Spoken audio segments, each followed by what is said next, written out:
Hey everyone, welcome to this week's Voices United broadcast. And today we're going to get right to it. We have City Manager of Inverness, Eric Williams. Eric, thank you for joining the broadcast today, man. I appreciate it. Yeah, thanks for having us. We're Yeah, excited. so listen, folks. This is quite an honor, right, to have a city manager on. So I want you to share this. I always appreciate it when you click like on these broadcasts, but please share it. And I want to remind everybody that you can go to your favorite podcast platforms, Apple, Spotify. Search for the Voices United podcast. You can download this podcast and tell your friends about it, and everybody can listen to Eric and I on the way to work tomorrow. All right, Eric, man, glad you're here. Yeah, glad to be here, George. Yeah. Thanks So for I think thinking about of us. you, man. I think that, one of the first things people say to me, like if you're not around and I mention Eric Williams or someone else mentions Eric Williams, I always hear everyone say, he's a really smart guy, Hmm. which I think that you have to be living proof that the academics at Mississippi State University are much more robust than the athletics. Because I had to get a barb in on you here because I think they're like 2-7 right now, their football team, and they've got Tennessee ranked at number 7 this week. Your thoughts on what will happen against number 7 Tennessee this Well, weekend? I quit watching college football a number of years ago, George, so I won't even put my foot into those waters. But having donated a lot of money via tuition and other things to the school, and as a supporting alumni, I'll tell you, let's hope that they win. But All right. when I started there in the late '90s, they were doing pretty good, but it's Yeah. Yeah. lots changed since then. Well, maybe their better days may be ahead of them, but they are cranking out some grads that are doing some great stuff in the world, as evidenced by you being in Crystal River or Crystal River. Good Inverness. Lord, Inverness. I got you. In Inverness. I've been to Crystal River. I'm in Crystal River right now. You're in Inverness. Yeah. But yeah, so at any rate, so I'd like to hear about your journey to becoming the Inverness city manager. I know a little bit about it. I know that you were city manager, assistant. No, how do we say it? City manager in training? Is that what your first title was? No, I was assistant city manager here. Okay. There were two assistants at the time, myself and Tom Dick. And Okay. Tom was at the end of sort of approaching retirement in his career, and we had to create a degree of separation between the two. We had the assistant city manager, city manager in training, but it was as a role as the assistant city manager. And then Gotcha. when Tom retired, we didn't need the hyphenated titleage anymore, but it was really out of respect to kind of make sure there was a degree of understanding there. I see. I see. And you were also interim public works director, I think, for a while as well.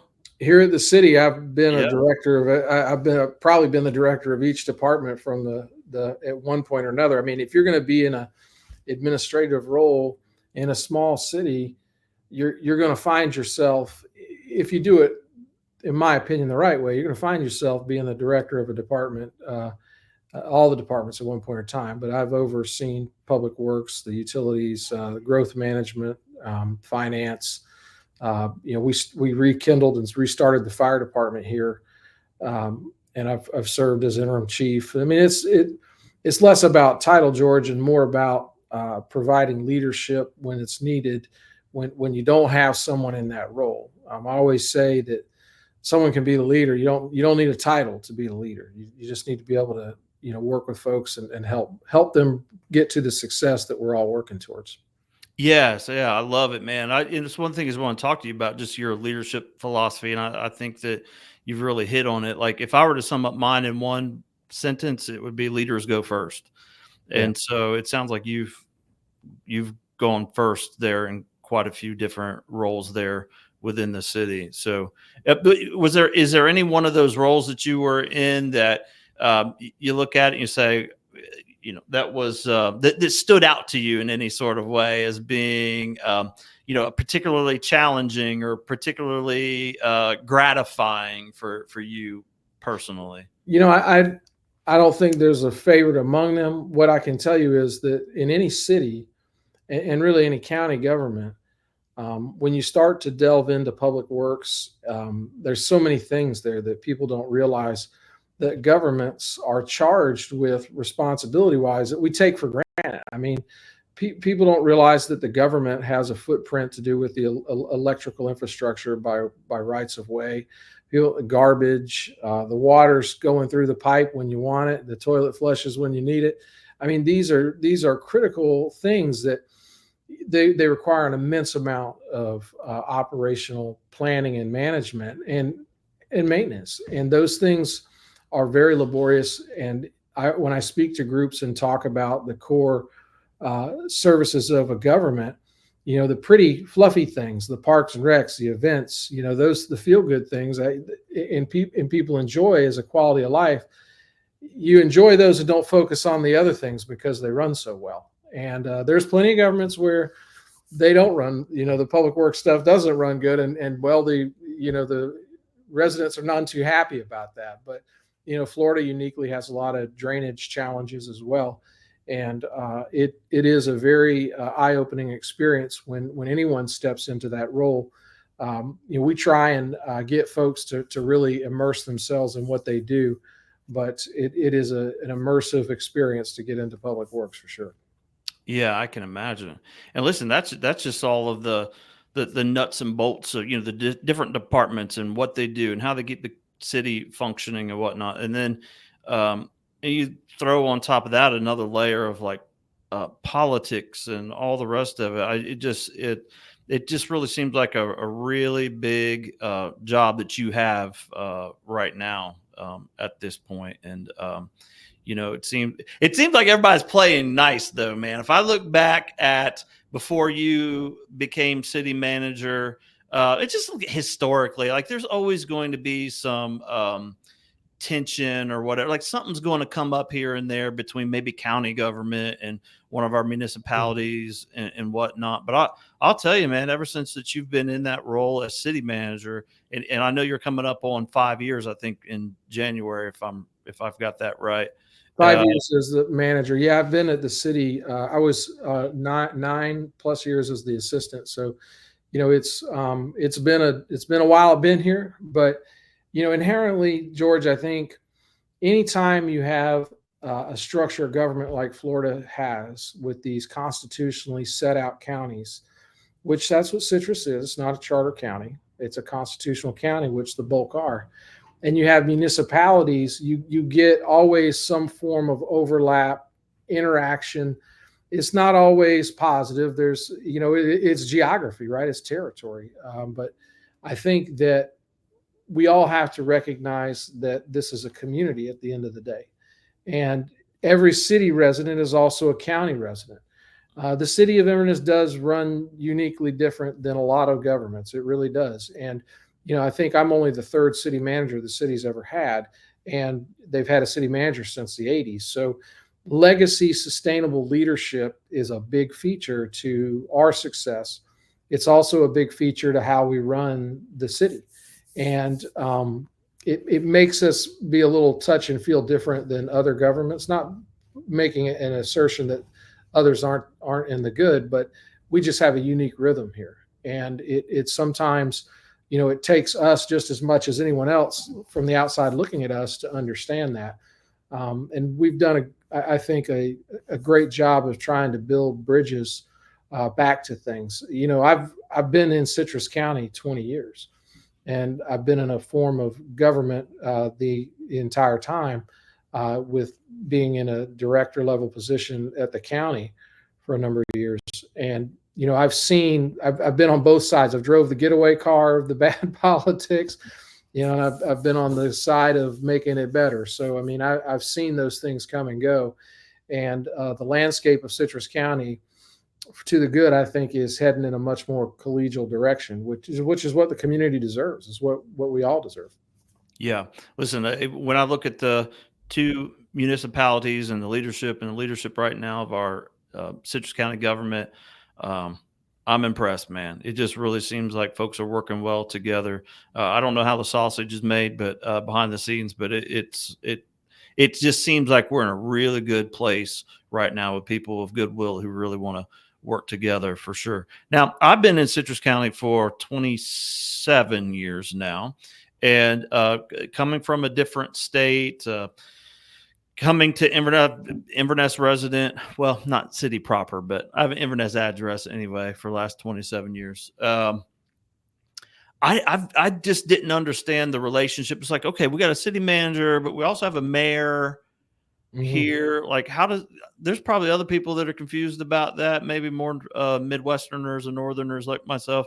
Why do we have a city manager and a mayor? Most of your cities now, even across the nation, have especially your smaller cities, have administrative forms of government, which Inverness is, and Citrus County is, Crystal River is.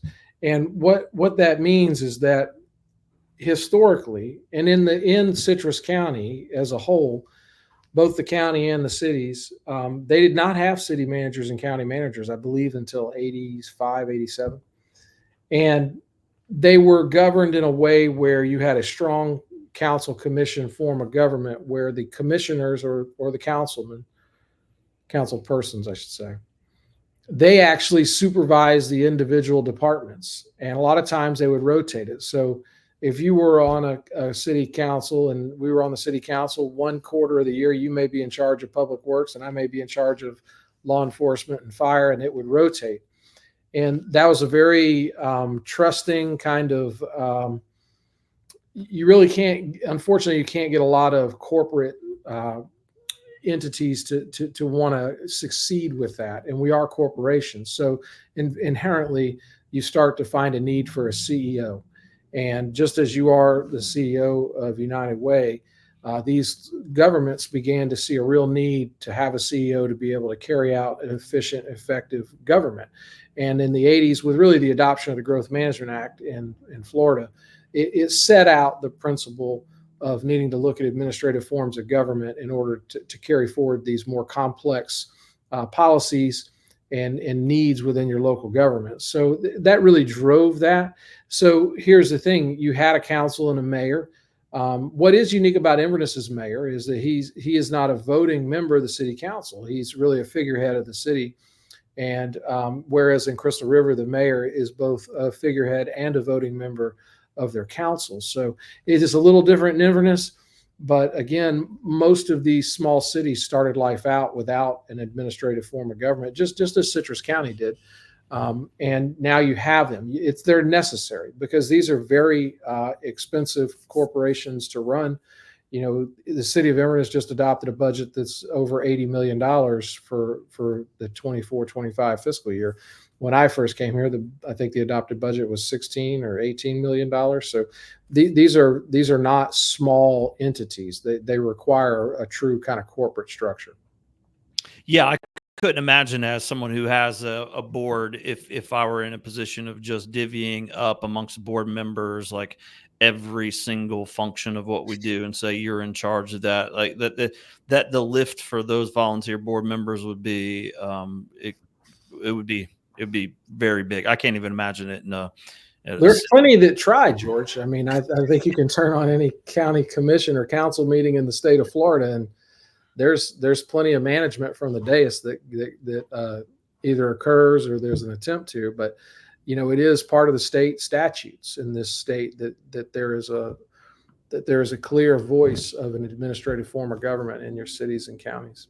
Sure. Yeah, we see. I see that certainly in county government. Every once in a while, someone's going to remind everyone, "Hey, all the directors are not our direct employees, right? We are in charge of the county administrator." You're right. Sometimes that reminder probably does need to be given. I guess I see it every once in a while come up for sure. Well, in us that sitting in these roles, I always tell people, I very rarely, when speaking with people just on the street or in public, ever say, "Hey, I'm the city manager." You know, I'm his hired helper. That's the way I look at it. I'm not an elected person, if appointed by the council, but in a servant capacity, just like all the other folks that work here. And that's an important feature too. You have to have folks that are operating your government in a way that they understand the mission. And clearly, our mission, we've categorized that into a couple of neat trademark slogans: "A small town done right," and things of that nature. But at the end of the day, we want to leave it better than we found it, and we want our citizens to be happy. We want them to be confident that anything that is occurring in the city, that it's being handled appropriately. Well, the city has just come so far over the years. I mean, I remember the first time ever being in Inverness. My parents moved to Crystal River, so I come across 44. It was about the time that 44 was being four-laned. Yeah. And I don't know how I did it, Eric, but I ended up turning somewhere. And my first time coming into downtown was by way of South Apopka coming Mhm. into town. And, Yeah. you get there, uh, pretty close to before you get to probably about at the fire station, maybe that's a good reference point. And I just see there's the old courthouse, and I love the feeling of the town and whatnot. But that first initial, wow, this just looks like a cool little town to move to. And I moved to Inverness. I didn't go to um, I didn't set up my tent in Crystal River. Um, but it's come a long way, right? It's come a long way, just aesthetically and everything, since that time, for sure. And so, if you look back at the time that you've been there and the evolution of the city, like what's something that you're most proud of in that evolution? Well, I mean, I'm one of these people that I look at this. Pride's an interesting thing for me because I'm most proud of the people that are in the city, and the people that work here, that live here. Truly, those are the folks that make all of this happen, George.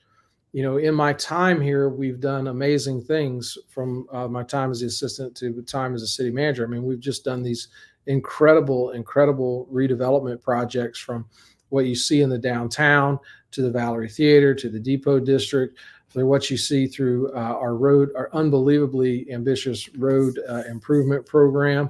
I would just tell you, I'm most proud of that we've been able to cultivate a culture and a community here of people that stay positive and focused on that future.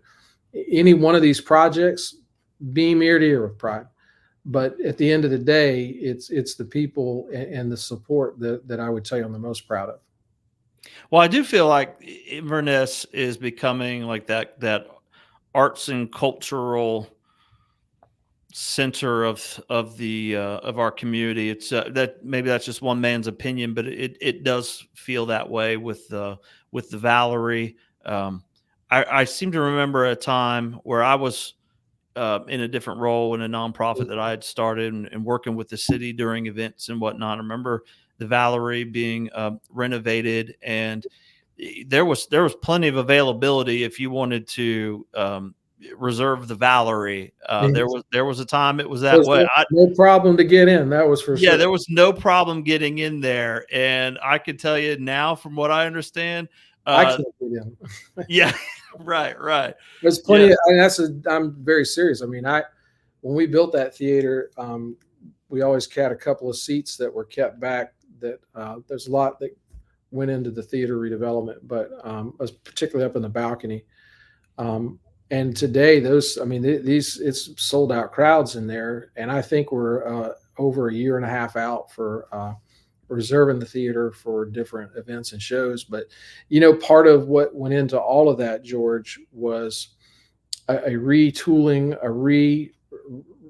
recognizing what the community wanted from its facilities. We did, as a city, have a few years where we were very controlling and wanted to be very much kind of thumb down on exactly how things happened. You'd see ribbon all around the landscape beds for car shows, to we took all the events back directly doing them, and it was costing us more than what we spend today to do really 13 to 14 total events a year. Now, I mean, we just did 34 events in the month of Cootertober. So, I mean, opening up yourself to allowing the community to be part of what is their city and bring what they have as talents and strengths, that's a huge opportunity. We have a lot of people in our community, which isn't just necessarily the jurisdictional limits of Inverness, but that are very creative people that have a passion for wanting to bring the arts and bring a vignette for folks to experience it and showcase what they do. And, I grew up in Southern Alabama, and most people that would read my background on a piece of paper wouldn't think that I'm someone that is very much into the arts, collect art, a musician. And, I value that at an early age. Those things taught me to see the world from many different angles. And art's a funny thing because everything you look at as a piece of art, each person takes something different away from it. And an artist, that's their medium. That's what they want to have happen. And in Inverness, we always talked about wanting to, explore the opportunity for cultural arts, but we had to get away from that mindset of needing to be this hyper sort of micromanaging and control of everything. And over the last 5 years, we've just seen beautiful stuff happen here. The town has just absolutely opened up with folks coming forward and doing these amazing events, amazing pieces of art. And the city's just been a logistical piece to that, as well as a supportive piece policy wise. We want our businesses to succeed too, George. And a lot of what these cultural art programs do is bring people to our community that have never been here. They cause people to say, man, there's something unique about that place. I tell people Inverness has a lot of intrigue, and we want people to come and explore and see. And I talk with marketing firms quite a bit that reach out, hey, we can do this. We could get everything about your city out there. And sometimes I tell them, we don't necessarily want that, because then if they say, well, I've seen everything, I saw it all there, there's not that tantalizing effect to draw people to here. And things like the mural program that you've seen, things like even our trash cans. We have our local graphic art students participate in keeping those a beautiful fixture of art, to our sculpture projects, and now the Painted Cooter Turtle project that's been released. It's just been an amazing ride, and we see that continuing for many years to come. Yeah, those painted cooters are just absolutely beautiful. And I wondered, how did was this just an organic sort of thing that happened, but it sounds like there was a lot of policy and I forethought. think if you ask the executive staff here, they would be happy if I took a vacation, because my mind never stops kind of cultivating these different things. And it's probably why if I don't let my hair grow out, because if I did, it'd be grayer than this shirt. But it just takes a lot of remaining open-minded and not letting the day-to-day pressures of keeping a city afloat among all of us. It keeps a focus to the future. And that's a real thing that all of the leaders that work here are part of. But to kind of give you sort of the insight to where we got with a number of these projects, people come to us with ideas and say, hey, we see that you're opening the doors to this kind of thing. I've got this idea. What do you think? And we take them as they come, and we meet with the folks, and they don't all work out. But in the case of the Painted Cooter Turtle, the individual that came forward, I mean, very passionate person, and was committed. This is a 2-year project in the making, and it's really a cool thing. But we have more short-term cultural art opportunities for people that you don't have to be an artist to carry forward. I mean, George, in 2021, we were struggling like everyone during COVID. And I remember the Christmas decorations were going to be outside the budget scope to have them installed at Liberty Park, because we had just opened this park, and we kind of had a bad habit of building stuff with no plan to run it. And it was going to be very expensive to put Christmas decorations in the park. And we were sitting here at the staff meeting, and the finance director and the parks director were like, "Oh, we just got to find the money." And I said, I just don't think that'll do the community justice. I said, I think there is a rhythm out there of people, they want to come decorate the park. And there was just this silence that went across the room. And they're like, what do you mean just let people put up Christmas trees? I said, no. I said, we got all these light poles. I mean, Lord knows we put enough light poles out there. And we decided, for whatever reason, to put a plug at each one that largely went unused. And I turned to the parks director, Woody Worley, and I said, Woody, we just need to offer to let the public come decorate these light poles and create a contest. And my heart believes that people are going to come out of the woodwork to compete.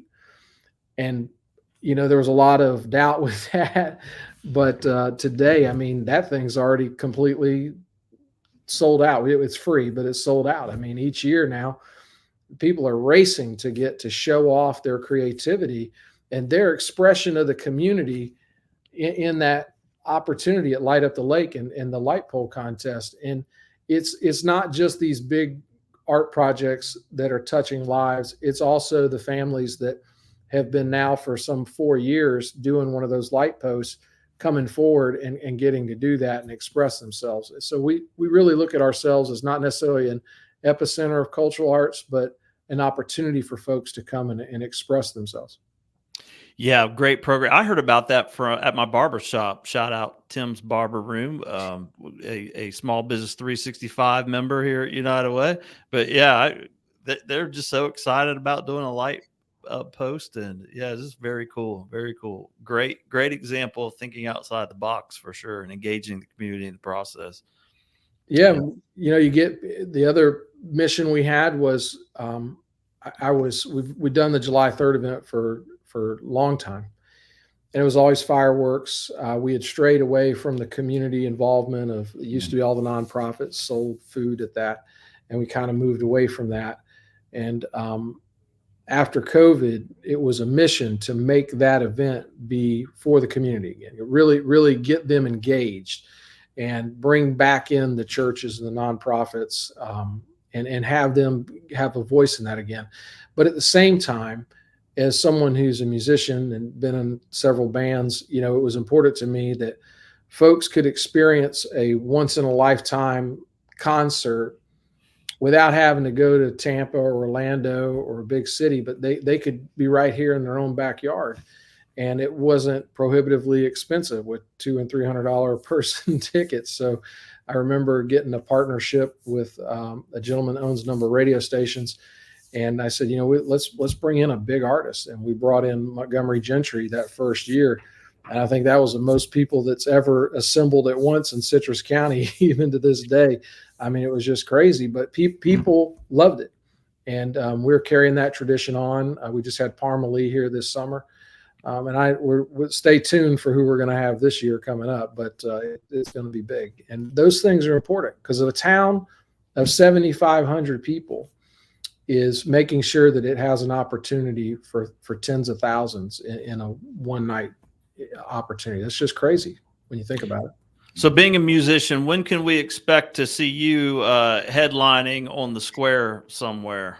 I have many years ago when I first moved here, I played out a number of places, but you won't find me doing that anymore. No, you can search YouTube hard. I can tell you can find some things, but all right. Those days are past me, George. Well, I don't know. I think we should revitalize that for a great United Way fundraiser. I think people will pay money to see the Inverness city manager sharing his musical abilities. Well, I did a show, probably the last charity-based shows that we did. I did in Ocala for the American Heart Foundation. Did 2 shows up there. Did a show for J.J. Kinney, the Traveling Wall, when it was out at Dixie's Ranch. And then trying to think the last one we did here locally. Did some Rotary events to raise money, but yeah, those days are kind of behind me. I don't think don't think I'll be doing that too much. But if you want to join in, I would take you up on that. All right. Well, people, might pay to see that. They might even, once we get started, pay to get us to be quiet. Either way, it could be a great fundraiser. We'll have It, to explore that at some it, time. it could be, man. And, Yeah. we've got, we're trying to work on some songwriter stuff. There's just so much opportunity, George, in Citrus County. This is a melting pot of a lot of amazing people. And I think that if you look at Inverness as any sort of lighthouse to bringing folks together for that's where we stand. And we've done a lot to maintain the ability to do that without giving up anything. And a lot of communities will give up growth and want to grow quickly. We are into measured smart growth here. And if you notice, we don't have any really big box stores here. We've been purposeful in how we've done that. We try and really lift up our local small businesses. And, we want to maintain that environment. And that's a key piece of it too. It really is. Yeah. Well, listen, I want to, as we wrap this up, I want to ask you a question I ask everybody, and that is, as you look to the future, what are you most excited about, in Citrus County and the city of Inverness?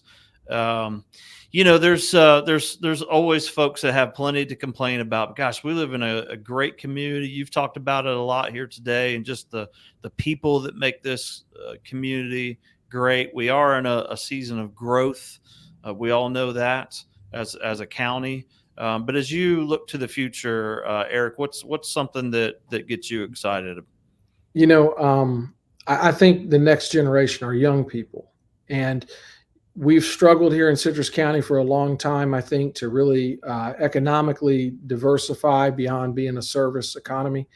And there are things happening today countywide, in particular in Inverness, with a focus to the Medical Arts District, with a focus to bringing in very creative job opportunities like the Rural King tractor assembly plant that we have here now. And we should be excited for the next generation, George, because in Citrus County, as you know, in your role with United Way, we have a lot of folks that need economic opportunity. We love our retirees. We really do. I mean, they're the backbone economically of a lot here. But just as much as we need them, they need to have a generation that's up and coming, that's focused on sound, diversified economic stability. That's going to take a lot of cohesive and collegial working together among all the governments and organizations. And I'm excited because I think we're at a time and place where a lot of people see that. A lot of people want to be part of that vision. And to be able to walk down that road together over the next several years here, I think is going to be an important piece. If for nothing else, it starts to leave it better than we found it in terms of things for our young people. And they're the future, George. They really are. Well, I love it, man. I love that vision of the future. We are so focused here on that, the Alice community, those folks that are having a hard time meeting their basic needs. And Eric, we get an Alice report every couple of years, and the latest Alice report that just came out a few months ago reminds us that 53% of households in Citrus County find themselves in that place where they don't necessarily have a ton of assets.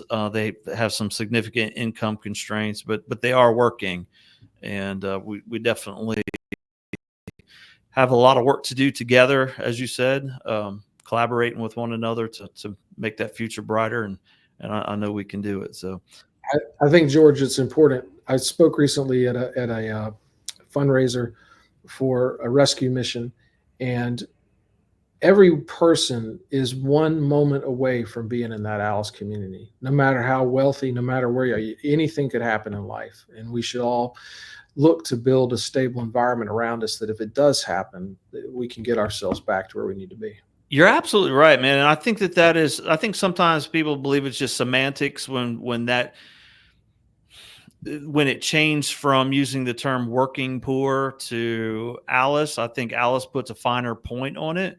I think you're right, man. I think that people could find themselves in that situation. A lot of people do, and they just never saw that coming. And these are people who work hard. They're the people in our community that are serving us to a great degree in various aspects. So, Yeah, absolutely. Well, Eric, I appreciate it, man. This Yeah, is thanks. this has been one of the longer No, I broadcasts apologize. today. No. I just knew it would be, man. I knew it would be, and I was up for it, and I appreciate it. Yeah, So thank you. yeah, absolutely. So if you've watched this long, I greatly appreciate it. And I do have a comment here, by the way. We did get one comment here today from the folks at the Citrus County Education Foundation, thanking you for Teen Night Out. I know Oh, that yeah. that's a collaboration with amongst quite a few folks. Yeah, what an excellent thing, George. I mean, and couldn't happen without folks like Shonda and the Education Foundation there. And our young people need good outlets, man. They really do. Your time with Filter Youth, I mean, you uniquely have a lens to that it gets lost. That gets to be a blurred line for a lot of places in Florida. But we desperately need to keep focusing on that. And they're a vulnerable population, but all of us working together, man, we do some great things for them. Yeah. All right, Eric, thank you for joining us. Thank you for all you're doing, man. Keep it up, man. You're a young guy. I know you'll be there for a long time. I'm not as young as I don't look, but yeah, well, you're younger than me, and I'm going to say I'm young, so that makes you young by default. How young are you, George? 47. Yeah, you're just a couple years. I got you by just a few years. Yeah. Yeah. But you're what, like 43? 44, yeah. Coming up on 44, yeah. See? But I got some keys in the drawer here if you want to come over and key to the city. It'll age you. You can get aged up. We'll catch up to one another pretty quick. Yeah, I bet. All right, well, keep up the good fight, man. You're doing a great job, and the future for Inverness is bright, man. It's come a long way, and I know it'll keep progressing. So we appreciate thank you and for what you guys do. And if we can ever be a help, always check us out on Facebook, invernessgov.com, inverness.gov. Apologize. We're on Instagram, and we're always looking for input. Sounds great. Thanks, Eric. Thanks, man. Have a good day.